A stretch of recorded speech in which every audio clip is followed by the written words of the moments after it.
Welcome to Turmeric and Tequila with your host, Kristen Olson. Questioning a better way, one gracefully disruptive conversation at a time.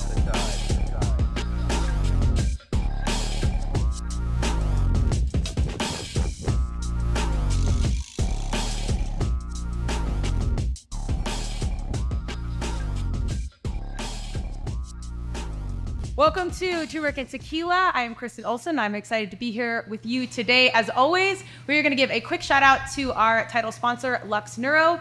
Lux Neuro offering neurofeedback and counseling where your heart and mind align. For more information about what neurofeedback can do for you, listen to the Neurofeedback Stories of Transformation in the middle of this podcast. Neurofeedback effectively treats everything from insomnia, anxiety, depression, trauma, ADHD, and much more. Optimize your brain at luxneuro.com. Without further ado, I want to jump in. We have some incredible humans doing incredible things from the WNBA Watch Club. We are very excited to have them, Lindsey Vander-Fertgus and Dia Vander-Fertgus. Am I close? Yep. We even practiced that. Yeah. Yep. Welcome to TNT. We've been talking about this for a while. We are going to talk about the WNBA club and your passion there. But before we do that, if you listen to Turmeric and Tequila, you know we always jump into the human behind the mission first. So I'd love to hear about our young selves before we jump into the business side. So give us the tea on kiddo versions of you guys. Hello, I'm Lindsey. I grew up in Canton, Ohio, and growing up, I've been involved in sports. So I grew up playing, at the time, baseball, then went into basketball, and then jumped into volleyball. So going through high school, or middle school and high school, played softball with Dia. We played against each other. We played basketball against each other. So we met in 7th grade. We're now married and have grown up playing together, sharing our passion of sports together. Came from a family where my dad loves sports, so that's how I got into sports, playing football and baseball and loving the Cleveland Browns.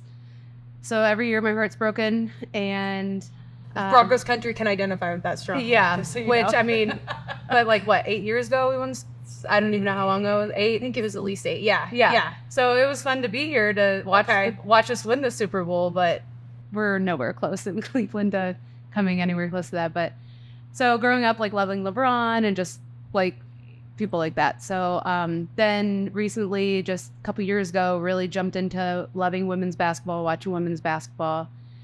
Still play sports now as a older adult, and I can't imagine where my life would be without sports. So. Amen. It's I'm Dia, and my story is very, very similar to Lindsey's. As you've already heard, we've grown up together in Canton, Ohio, and we moved here in Denver 11 years ago, just after college. But I also played sports growing up. I don't remember when I started, but I started playing softball right away. Loved it. Played all through high school, a few years of college.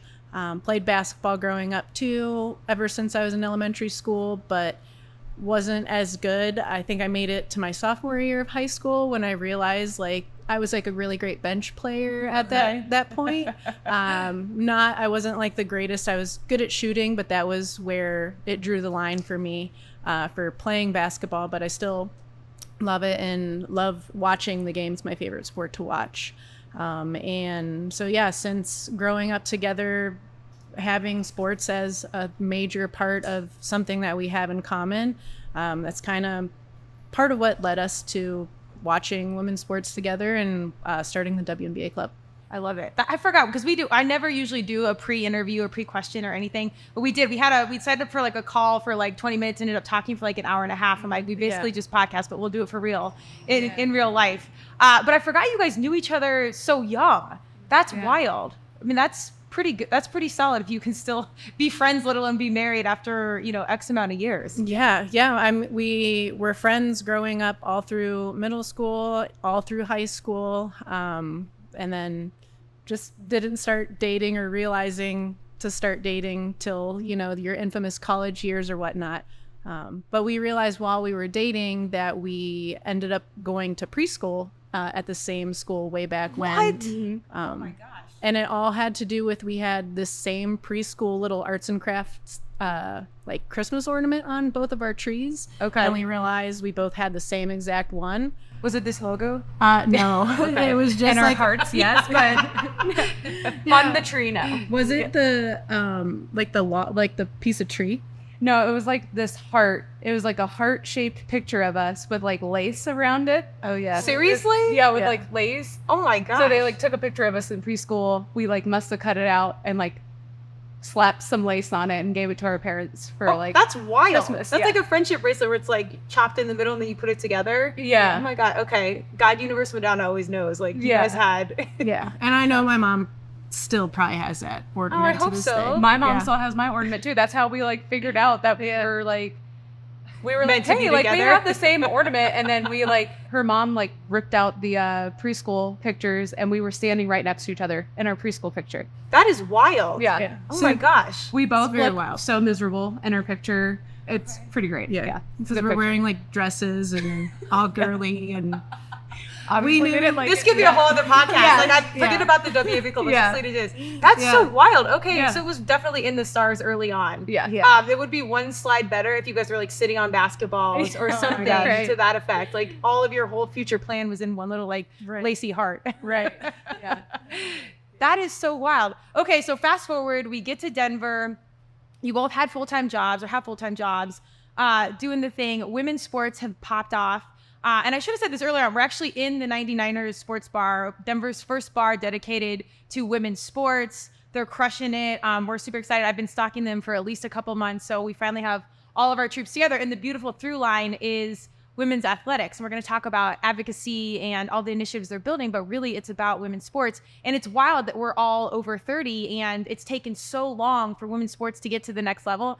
Obviously, we're on the shoulders of many varsity women before us crushing the game, but with the pop off of women's college basketball, the women's soccer, I mean, we have clubs. Like I went to one of his parties and we had grown men tearing up at that we had, 50 women there to watch women's sports, myself included. I'm like sitting there watching women's sports, watching a guy get emotional about women's sports. I'm like, what is happening? Like, I didn't even know this was a thing when I was in high school or in college. Even that was 20 years ago. Like, this is a thing. So when you guys were playing and growing up, did you ever envision like we would be in the arena quite literally, like the way men's sports were when we were growing up? Like, could you believe this is going to be a thing? It's really hard because I felt like when I played sports, I felt like it was such a magical time. Like Yeah. we were in that time, but like Yeah. now as an adult, like looking back and being like, oh no, like we weren't in that time. But no, I just never thought that it would be like this. So I'm really excited that it's to this point. It's here. Yeah. Yeah, and I think growing up, like I wasn't exposed to women's sports. It was like we would play baseball with the boys, and my basketball team, I was the only girl on the basketball team growing up. And so it was always like I didn't fit in because I wasn't exposed to the fact that there was women's sports going on during that time. And I think the beautiful thing about social media is that you can market yourself. And I think that just women and like women's sports in general has taken off because like our generation and generations past before us and future generations growing up, they want to see the players and they want to see the women playing. And so I think it's super cool, and just the timing and the momentum, like this is the time for this stage of the growth in women's sports. And I think every generation has played a significant role to get us to this point. Absolutely. Amen. I'm a big advocate for life skills through sports because I wasn't like the school kid. Like I got good enough grades to play lacrosse or to do what I was doing. And I was the oldest of four. I have three younger brothers. So I was always the only girl all the time. So I had this sense of like, I felt lucky to get to do those things. But through sports, I kind of got my like life of education, working with other people and commitment and discipline and whatnot. What sort of angle for life or personal or mental health community did sports play for you as young people or even grown adults? I think friendship. That's where I've met the people I connected the most with, for sure. No matter what sport it was, I had the most in common. And I think still to this day, sports is the thing that unites me with other people. And many of the thousands of reasons of why we started this club, like we've regained friendship with people over sports because of it, which has been really, really cool. In just this short 2-year period that we've been doing it, we like are connected with people now, and we go and do other things with them. And it all started with just watching like a WNBA game together. Yeah. And I would say similar to Dia, connections with our friends, and similar to you too. I wasn't super into school as well, but that made me work really hard in school to like take responsibility, make sure I was being responsible, getting good grades, just because I love sports so much and I wanted to play. And it just helped keep me organized, and very similar to you. Do you feel like it was a major part of like your mental health? I didn't grow up necessarily with like mental health conversation, but I knew when I tore my ACL and I couldn't play, I was like, oh my God, like who am I? Kind of lost everything and had like breakthrough at 19 years old, 2,000 miles away from my family. So it was a quick of like, oh, this does matter to me. Like this is everything. Like what did sports facilitate for your mental health even before you had that conversation growing up? I think for me, I realize now later in life that playing sports growing up kept me organized and structured and didn't leave my mind to like go off and wander, because I'm an overthinker. And it helped kind of quiet that extra noise. And I find that now, like, because I'm retired from playing like slow pitch softball, and I don't have like the structured like recreation league that I would go play in. I find that if I don't go do like my own physical activity, like go to the gym or whatnot, I'm lacking in that. And I struggle with like, not necessarily like losing control of my mind, but just like keeping it quiet. Sure. Yeah. And I would say like as a kid growing up in the Midwest, like mental health wasn't something that we talked about a lot. So looking back on it now as an adult, I would say that it definitely helped, because it was just going onto a field where 8 other women and I can share this passion for a sport that we all know, and that we were competing all for the same thing. We wanted to win. We wanted to get better. So yeah, I just think, and even now as an adult going and playing softball, I'm just like, I'm going to step onto a field with other similar minded people where we can just let loose, have fun. We all know the sport. So it's just like kind of feeling like at home, because you're just doing this thing that you've done for so long. Yeah. I mean, as we get older, you never really just play anymore. So to have like that space that's held for you to just go do whatever, like, and sports are awesome because it's such an equalizer. No one really knows what do you do for work or what do you care about or what. I mean, it's just, we're just here to straight up play. And we need more of that as adults. I mean, we've got election year coming. We've got all these like really intense energies coming. And like, sometimes you just have to like breathe and go play like a kid and like get to that space to check in with your mental health. And your body gets addicted to the physical outlet of endorphins and everything else. So once you're without it, like it's a whole different conversation. You realize how important it is. All right. So the other side of Turmeric and Tequila is community. And this is like my favorite thing. And obviously I love that we've got women's sports and women's basketball, but you guys are literally facilitating a community out of, blood, sweat, and tears. Like this isn't part of your job. And I hope that it does become that way one day, but you guys are just hustling this and getting really awesome, like-minded humans together. And it's a big deal. Like I said, we have people showing up, like tearing up that this is a thing. Like, tell me how this started. Like, what was the origination of this idea and now how it's grown to what it is? A couple years ago, we had the honor of like going and volunteering at the Final Four. So it's when LSU won. And yeah. And we just soaked up every minute that we could go to. So we went to this Together event where Neca and Diana Taurasi were there. Okay. And at the end of the event, they asked for questions, and I just like kept my hand up the entire time, and I was selected to go last. You're and I was like, a good student. Like, yeah, I was just like, I just had my hand up the whole time, and I saw like the guy who was choosing like nod at me, and I was like, yes, I'm getting chosen. So I got to ask Neca, just because she's like the president. So I was just like, as the president, like what can we do as fans to help with expansion? And she was just like, oh my gosh, this is like such a great, like, this is such a great question. Like, thank you so much. And she basically was like, buy merch, show up to games, watch us on TV, just like listing off all the things. And I think we all know that just watching the games wasn't even that easy. Like we would turn on a game and it wouldn't even be on, or the score wouldn't be up, or it said that your event hasn't started, and we would be looking on ESPN and it'd be like almost through the first quarter. So it's just like, even though we were trying to help support the WNBA, we're still being prevented from doing so because like the networks don't have their shit together and they don't have it updated because it's just women's sports. And like, that's just how we kept feeling when we started the club. So that's kind of like how it started, was getting to ask Neca that question. And then I'll let you explain. Oh, yeah.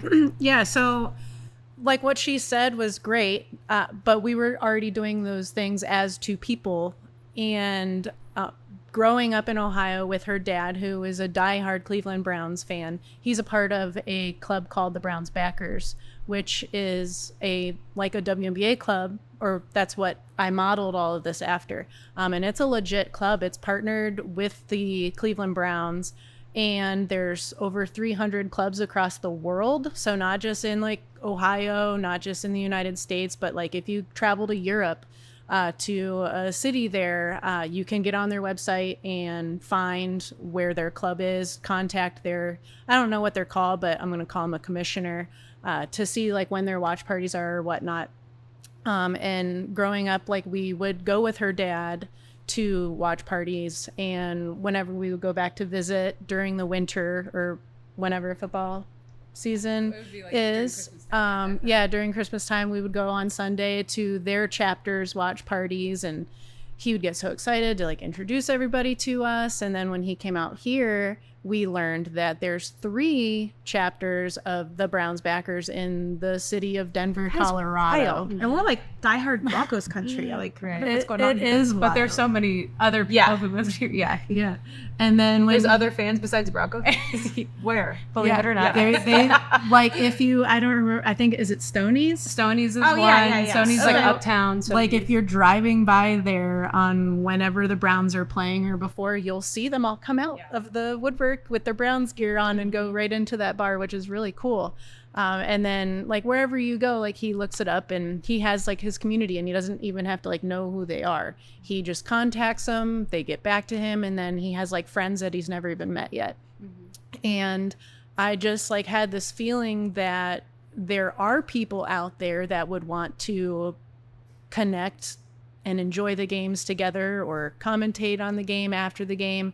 And I wanted to find them. And I just thought it was kind of like the perfect thing, because the WNBA is a league that I really, really love, and probably like get really obsessed about it too much. But I wanted to be able to talk to someone, not that like talking to Lindsey is like We've been talking to her for like 50 years. Yeah. But like we're just like, yeah, what do you think? And I'm like, I agree. And so geeking out so much together. and then if we talk to our friends that aren't or weren't WNBA fans, or like knew a lot about it, I just felt like we were just like talking their ear off, because we just blurted out. And so just having people to talk to and share that is kind of how it started. And this year it got a lot bigger because of just so much exposure during the college game. And I think just the momentum has been going in the WNBA for many years. And it's just kind of that like snowball effect of, it's like to this point where it's like a giant snowball at this point. Yeah. Mm-hmm. Well, I mean, you can show up intentionally, but you need a lot of things to go right. And that's why I'm just so excited we're at, because you can have the passion, you can have the background, you can have the intentionality, but you also just need like the world on the same page, like open to whatever's coming. So a lot of things have to align. But you guys literally were being teed up and schooled for this position, like from second grade, from like partnership to being around dad's family and going to the Bears or Browns club. Like, I mean, you were literally learning this intel the entire time, which is kind of wild. Yeah. And then now here at this time, like you're right on time to do what you love anyways, have a teammate in the game, literally and metaphorically, and like take off. It's kind of wild. Yeah, I get sometimes super obsessed with doing the things for the WNBA club, because it's just something I'm incredibly passionate about. And I enjoy doing it. I enjoy finding new places to watch games at. Like seeing new people come for the first time is always so rewarding, because they don't know what to expect. And it's like now at this point, like having our watch parties is kind of normalized, which is kind of sad, because like the first ones were so special. And it was exciting when like 6 people would show up, and just you had those people to talk with. And it was exciting when the bar was able to figure out how to turn on the volume, or they happened to have this strange channel, or the game happened to be on ABC or something like that. So you want more of the challenge? Like, it's already working. You're not full corporate yet. Like, yeah, no, it's like I just enjoy the small wins. Yeah, I guess the small wins, and just like getting something that should have deserved this whole entire time, like holding that little special place for like how it was before. Absolutely, yeah. I mean, but you were one of those opening the doors, like what your work paid off. Like, I feel like that's attributed to humans like you doing those things. Like, yes, we need, Gillette and Nissan and all these things to come through and invest and promote, but like you also need boots on the ground, quite literally opening up the doors and holding space. Otherwise, it really doesn't happen. As a marketing professional, you can put all the money into a lot of things. This is why a lot of businesses don't work, because if the community's not coming out, it's not going to work. The money matters, but it's not everything. So yeah, give yourself a little bit of a pat on the back, even if it's not as glorious. Thanks. I mean, one day I would just love to walk into some random place and a WNBA game be on, without someone requesting it, or just be like a natural thing. And I think we're getting closer to that, and not necessarily like it be like a prime time game, but just like some random game, the 6th versus the 8th seed or something like that. Yeah, I think we're close. It blows my mind watching some of the college games and the professional games, and you see like young kids, boys and girls, in women's jerseys. Like, again, this was we 3 younger brothers. We went to Nuggets games all the time. I don't think we went to college games, but I don't even think I could have fathomed that we'd be watching women's sports and my brothers would be in women's jerseys. Like, I don't that. So to see that that's normal for these 0-year-olds, 10 years from now, there's no way that's not going to be a thing. I know. They're just, all the games are on all the time. And we'll be talking to youngsters like, there was this time when no one wore women's jerseys, or women weren't even on TV, or there were not places to go watch women's sports. And because before the boom of like starting like women's sports bars, like you literally had to travel to the one sports bar in Portland, and that was like that's a vacation like I want to do. And like that, I hope in time would be like a strange thing of like you have to travel to go to like watch women's sports. I think it will be. Yeah. Well, I remember we used to be like, yeah, you're lucky you get to play sports. When I was in high school, we had the option between swimming and cheerleading. Right. In my mind, I'm thinking like, ugh, like that would have been horrifying. And now I'm going to be that old person, be like, you're so lucky you get to play, la, la, la. And the girls are going to be like, yeah, I got to go to practice, bye. But which is cool. Like, I'm glad it's like going to that level. But it's just so weird to think that's actually a thing. Like, it's crazy. Right. And it's so important though to tell those young girls like all the history that came, because they'll be fighting for something, because there's something that they don't have or that they need that is just not provided to them. So even though they're like, okay, grandma, like you had to choose between these 2 sports, like they know that there's things that they're missing out on and the inequities still. Absolutely. And there's a lot of room for growth. Not only are they going to get the story, they're going to be like, here's 16 podcasts that you can listen to in full to like break down each piece of this sports history so you know what's going on. Yeah. Was there like one sports moment that like defined it for you guys? Like, was it like 99ers or like soccer? Like something that like stuck in your mind, like, I love this changed me? Or was it kind of just like, I always love sports? For sports or like women's basketball? Or? I mean, sports, you as an athlete, like any defining moment within the game that was like, this is a piece of who I am? I think for me, like my parents put me in sports and piano, and they put me in things that like I was like semi good at as a child.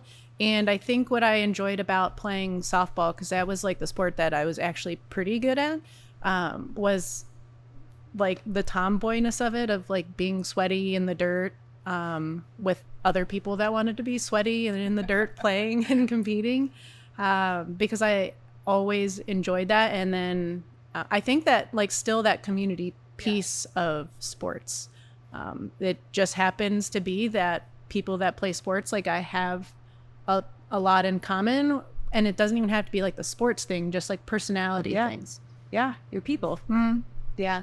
And I would say just when my dad signed me up for baseball when 2nd grade, so you're like 8, I just think it just came so naturally to me. And I was like really good at it, that it was like I didn't really have to like work hard to be good at it. And like I had all the other boys on my team's respect because I was really good. Okay. So just kind of like knowing that, and then just being like going to play any sport, just being like, this is fun and like I like it and it's enjoyable, and just if I'm not really good at it, then I could work at it to be good. So it's just She's good at like every single sport. Hey, okay. yeah, but like just Everyone. like it just felt so natural. And That's awesome. I love talking about those kind of moments because so much of the conversation with Turmeric and Tequila is for, people our age, whatever, but I love for parents to hear or young people to hear, like, look for that light. Like if something turns your kid on and like you can just see them fall in love with, sports or piano or, acting, I don't know, whatever it is. Like, I think that's just such an important piece of intel to like, let them go down that path.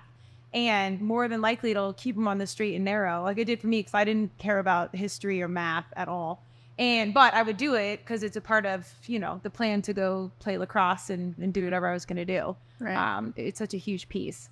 So now you're facilitating community. We've got it going. It's wild how fast sports have just kicked over to the next thing. I cannot believe the sponsors getting in the game, the business around it, the jerseys, the Olympics just happened, like major stuff's happening. What is like the next big thing for you guys that you want to see the WNBA club go? Like, what's the next big goal?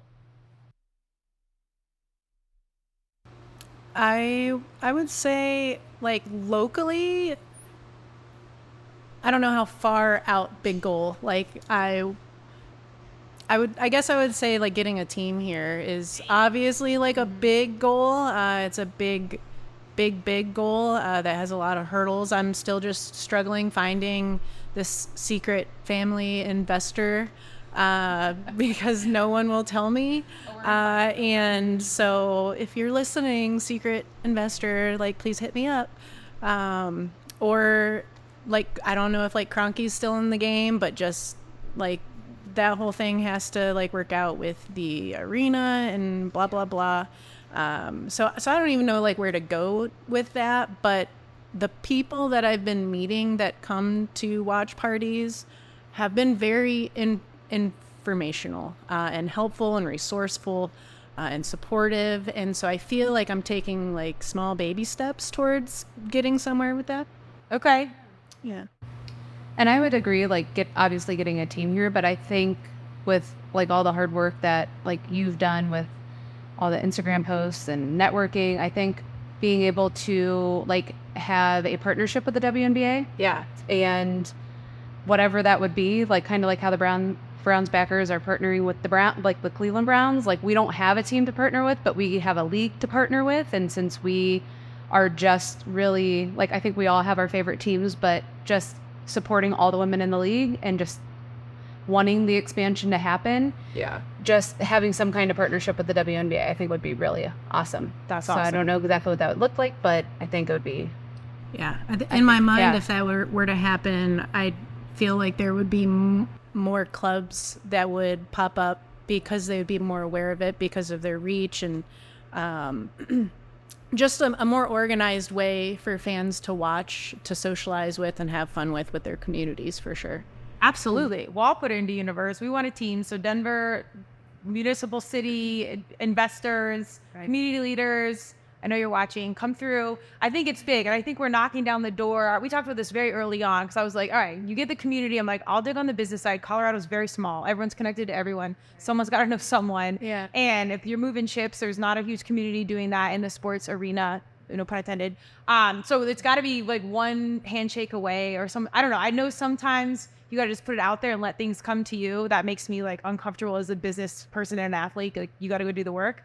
But on the flip side, like it's out there and there's a lot of conversation happening about it. There's money somewhere. So if there's some little spark, there's fire somewhere. Like it's going to happen. I think in 2024, facilitating the community, you always have to have the funds, kind of like we spoke about earlier, but really you need the people showing up. So I think you guys have a ton of power with your passion, but also your people that are showing up for you to facilitate that conversation, because Kathy, the commissioner coming out and everything, they're going to need like, numbers and formats and business plans, but they need community. Like they need people saying like, we're here. Right. Where's our team? Like, let's go. So she's already out here once. So I know it's close. This is like, this is my energy because I know it's close. And if we can make, as a lacrosse person, indoor lacrosse a thing in Colorado 15 years ago when we didn't even have strong college teams, we can make women's basketball work. Right. There was, I think, 13 initial indoor lacrosse teams, and none of them did well except for Colorado, because the marketing and everything sticks out here as an athlete, as sports. So like WNBA, come on now, like Right. it's got to be a thing. Yeah, we did look it up, and we saw that the Valkyries to start them was 50 million. Yeah. So we were like, okay, like 50 million. That's and we were affordable. kind of like, we were kind of thinking it'd be like the Green Bay Packers, where like the fans like own 51% or whatever. So we were just like, like how much could we put in? How much could like all the other people who want a team here, how much could we like get a stake in the team, and then just get the other half from Kroenke or Peyton Manning or I'd rather whoever. see it diversified, just so the power is diversified. It's a whole other podcast, but agree. And I think that would be amazing and necessary. Also, that'd be a good angle for marketing, because then they immediately have potential consumer. There's a lot of angles there, I think, that you can play. So keep, I think, putting that out there.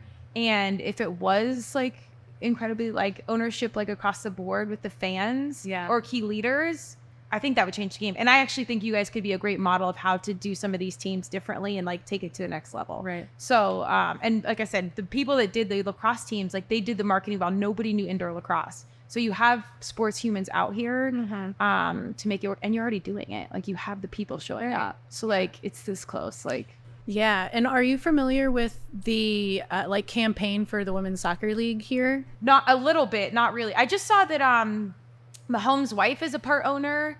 So we have Brittany Mahomes, not out here I think is it their Kansas City women's team? Yeah. So there's other like women, Angel I know invested, Reese and stuff. So no, I don't, but I've been keeping tabs a little bit on the business side. Yeah.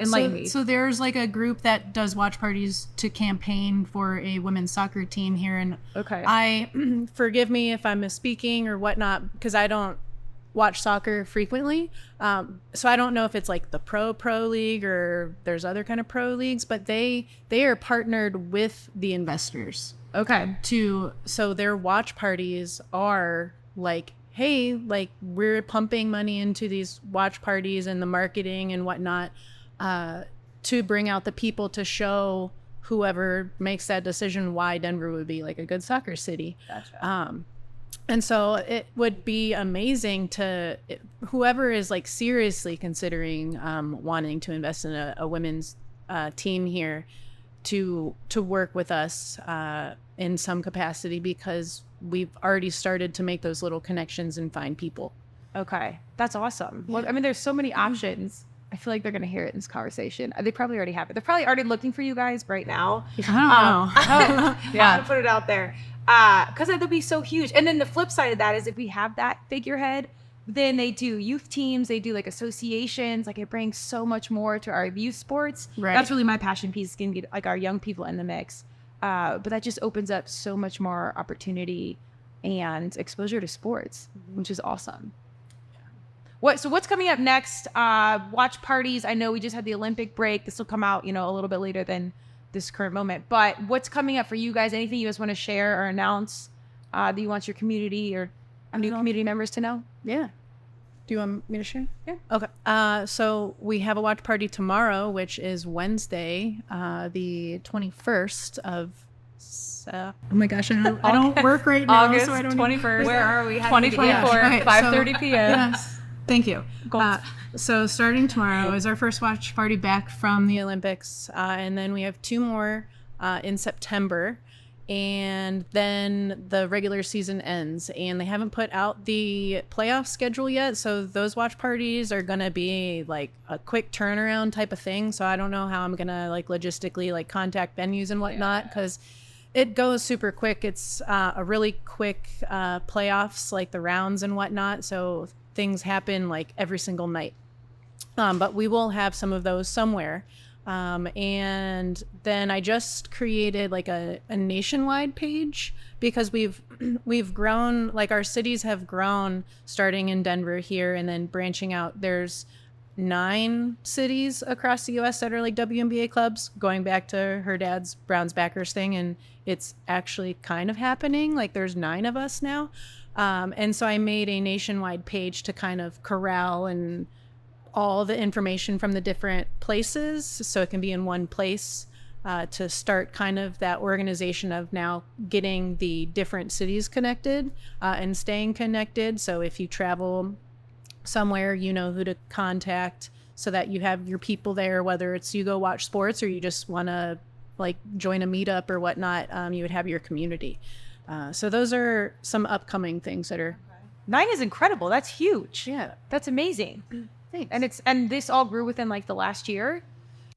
Yeah, because last year was our first year, and when we had our first watch party, it was just her and I. We were the only two to show up, and yeah. Okay. And now 9 different cities. That's wild. 9 different cities. And we ended last season with having to cancel our playoff watch party because The venue canceled on us. Okay. It went from being like incredibly frustrated at the end of last season with so many barriers of coordinating to watch the WNBA in public to this year having like the next 3 watch parties are at 3 different owned women spaces in Denver. And so the demand or like people are wanting to collaborate with us now, which is really, really great because it's just bringing more exposure to the game. Oh man, I said this on our initial call, but I'm putting this on paper / record. I think not only are people going to invite you out bars and whatnot, or restaurants or venues, I think they're going to be paying you at some point to show up Because you will have that amount of community and loyal community to bring into their mix. Like I'm telling you, that will absolutely be a thing. So hopefully sooner rather than later. Yeah. Well, if you bring in a group of people, it's a big deal, and it's hard, for these establishments to do marketing and get whatever. And if you've got good people that behave or are good customers or whatever, like that's what our world needs right now. So that's really cool. Do you guys, this is a random question, but do you do any outreach to like schools or anything like that? Or women's sports teams or youth sports teams, just letting them know who you guys are and what you do? Yeah, so our first like connection or like partnership or invitation like at our watch party was with our semi-pro women's basketball team here, the Denver Dynasty.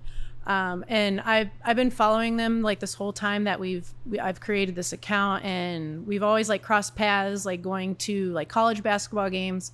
And since then, like behind the scenes, I've been communicating with like different women's college basketball teams here in like the Denver metro area to do things, and logistically like with schedules and stuff, that's like where we're trying to find what's going to work best.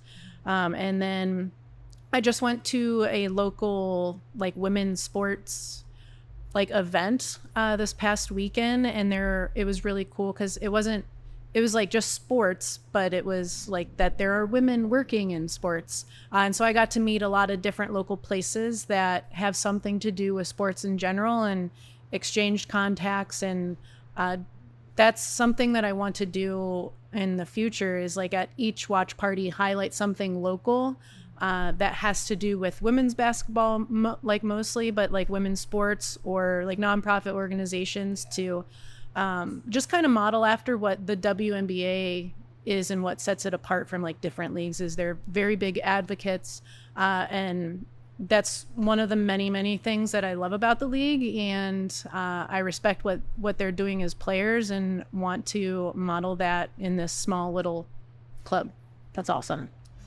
A lot of the communicating, she's mainly all behind the scenes on Instagram. I'm the kind of help organize, and I'm on the microphone when we're like at watch parties and things like that. But I wouldn't mind reaching out to schools, especially since we both were teachers and I was a PE teacher. So I'm super into like all the boys and the girls or non-binary students, just knowing what's available to them and what we're doing, and just promoting the club and knowing that even if you don't like to play sports, or if you just like to watch sports, that there's like this community that is here that welcomes all people. I love that. Yeah. So last question I usually ask is, what is success to you? I feel like we kind of answered that. So I want to switch it on for these few podcasts that we have here at the 99ers. And I'm going to say, why is advocacy important to you? I think advocacy is important to me because if you are complacent, you're like not giving everyone like an opportunity to really flourish and be reach their full potential. whether that's for you and your community that you're a part of, or like a community that you share commonalities with, or a community that you have nothing in common with. Being an advocate for others, I think, is important because everyone deserves those things. Hey, Chris. And I would say just definitely advocating for yourself before you can like advocate for others is super important too, because if you don't know your self-worth and know exactly what you want and you're not able to speak up for that, like you're not going to be able to do that for others. And I think once you have done that for yourself and you see how powerful it can be and how it makes you feel, I think doing that for other groups of people and seeing like what you can make happen is just so rewarding. Yes. So just kind of like going back to like how we started and who we were at the beginning, like it was just us two people pulled out special TVs out of a closet to put on this random game for us, didn't have the sound on. And now we are like in a space where all you hear is the game that we're watching with people who are interested in that game. And it went from being this little something to just trying to figure out what was going on in the game to now like everybody being invested in the game and like hearing the game. And like, it's awesome. Oh man, I love it. And I hope you guys take a moment to like drink that in and like feel the journey. Like you didn't just talk about it and dream about it, like you did it. And I like, that's the difference between like making change happen is actually not just thinking about it, but like stepping into the arena, like doing something that no one else is doing is huge. That's, I love for our young people or our potential entrepreneurs, like take the chance, like do the hard thing, like lean in. And it's happening, like it's wild. So gold star to you guys. It's really, it's big stuff, and stuff doesn't have to start with this grandiose gesture. It can start with like one small step in the right direction, and then like you just keep following the path. Right? Because we don't, none of us really know where we're going or what's next. Like shit's just coming together. But like you can't really plan. You just have to keep showing up.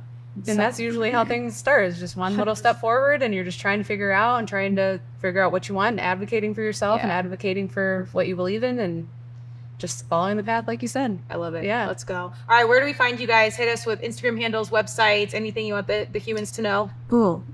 Maybe next year we will have a website, but I got to pay for a domain name for that. So hold that thought for next year. So currently we have an Instagram, Facebook, a Threads, and a Twitter. I think that's all the social medias. And an email list. Oh, and an email list. But I start everything on Instagram at WNBA Club _Denver. And all our other clubs are the same format, WNBA Club _ Syracuse, WNBA Club _ LA. And there's 9 of those. So you can find all about the different clubs at WNBA Club _ nationwide, just on Instagram, because I'm just one person managing the socials. So I don't want to be too overwhelmed. And then our email list is very generic. It's tinyurl.com /WNBA Club. And I just type out a little homemade email to everyone with what's going on. And I think that's it. That's it. And the graphics, let's talk about the tees. You got a whole graphic situation going on. Yeah. So this was the original version. I don't know if you can see it in the camera, but mine doesn't say, or ours doesn't say Denver, Colorado. This was like the original logo. But in my mind, I was thinking positively and deep into the future, not like next year. But I was like, what if there's like more clubs sometime? And like, what if 2 cities happen to have the same name? That's not going to make sense. So then I changed it to include the state.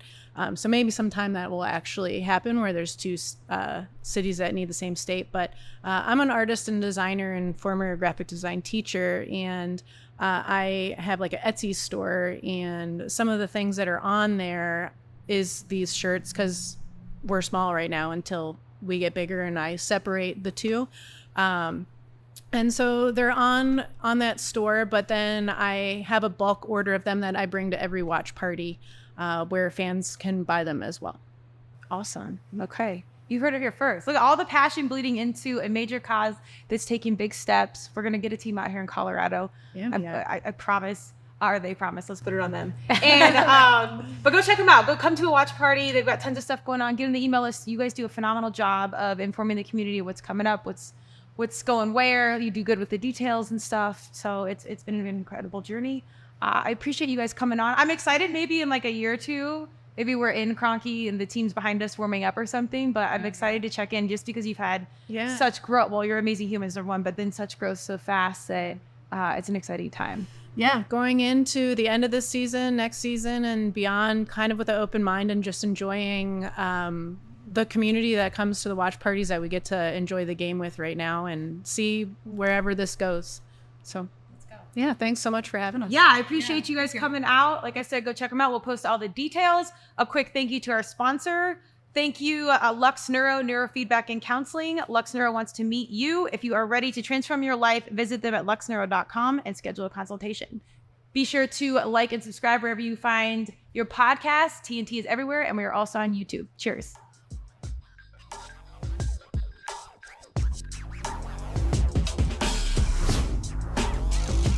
Thank you for joining Turmeric and Tequila with your host, Kristen Olson. Tune in next time, and don't forget to subscribe on Apple, Google Podcasts, Spotify, or wherever you listen.